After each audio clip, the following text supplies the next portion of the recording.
I really would love to thank you for your time you gave to us. And I would love to know what triggered your activities.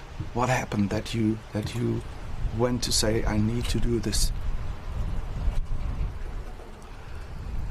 I knew about it from 1959. In 1960, the end of 1960, I went to my first military class on microwaves. And the very, very first lecture that I went to, the teacher, then the military teacher, said, if you want children and you want a healthy life and you want to live to your retirement, do not expose yourself to low-level microwaves. And whenever we had to adjust the electronics or do something to the microwave equipment, it had to be turned off, the switch was padlocked, you gave the key to an officer, a senior officer, and then you could work on the equipment. It was that dangerous.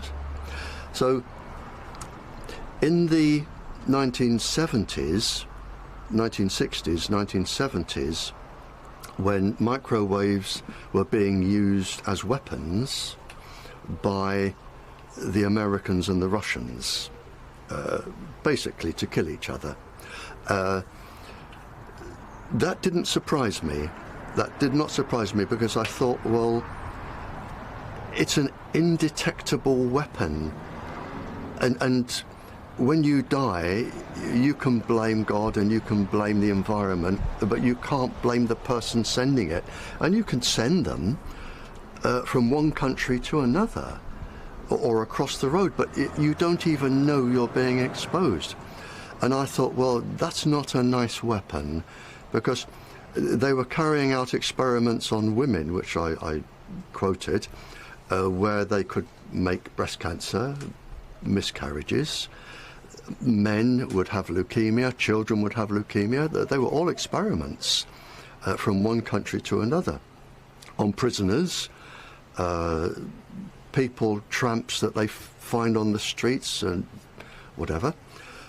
So, and I thought, I don't like where this is going. You know, we have a weapon now which is, it's not germ warfare, it's not atomic warfare, it's killing people with radiation. And I thought, I don't like this.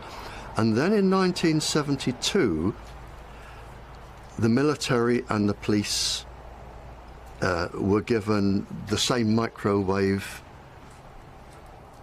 set. And I thought, well, this is dangerous because they're using the same frequencies that are used for weapons. And we're going to kill the very people that trust us and we trust, like the police and the ambulance and the military. We trust them to save our lives, and they trust us to look after them, us being the government and everyone. And I thought, well, the government are intentionally sacrificing its own police, its own military, people giving their lives for their country. The government are intentionally giving them brain tumours, mostly, or breast cancer if they're women, just for the convenience, without telling them. If the government said, the same with Tetra airwave, if the government said, right, you are going to be using this, there is a percentage of you that will develop this and this and this because you will be susceptible to the microwaves. If you choose to do this, sign the contract and here is your job and everything that goes with it. But they're not telling them, and that is what I object to. They are letting people, and it's in my Tetra report, confidential report, and my higher confidential report, they are letting people use the equipment. They are letting them develop cancer and die without telling them, without giving them the choice. That is what I object to. If you go into the military, as I did, again, the very first lecture, you are going to go into wars in my case, Borneo, Aden, British Guiana. You are going to go into wars. People are going to try and kill you. That is your job. I was bomb disposal. People are going to try and blow you up. That is my job. I accept that. But when you don't tell people, that is what I objected to. So I started my objections there, purely because of the thousands of people that were going to die just as they reach pension. You know, they've worked for 40 years, 50 years. They're just going to get their old age pension, and then they have a long-standing brain tumour that can take 30 years to develop, and then they die just at the time they want to retire. And I just thought that was wrong. And then they came out with cell phones in 72, 73, 74. Different people have different age. With cell phones, and we're now giving them to people and children.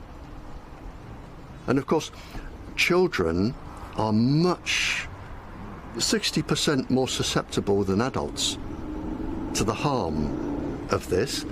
And pregnant women are even more susceptible to this. And I asked some colleagues that I knew, because when I was debriefing spies, you make a lot of friends. When you talk to spies for 11 years, you know, you make a lot of friends, and they have a lot of friends. And you make a lot of contacts in lots of governments. And I started asking a few people that I could trust, and they said, well, we believe the same as you. You know, we know where this is headed. We believe the same as you, and we're trying to stop it. And I got information sent to me,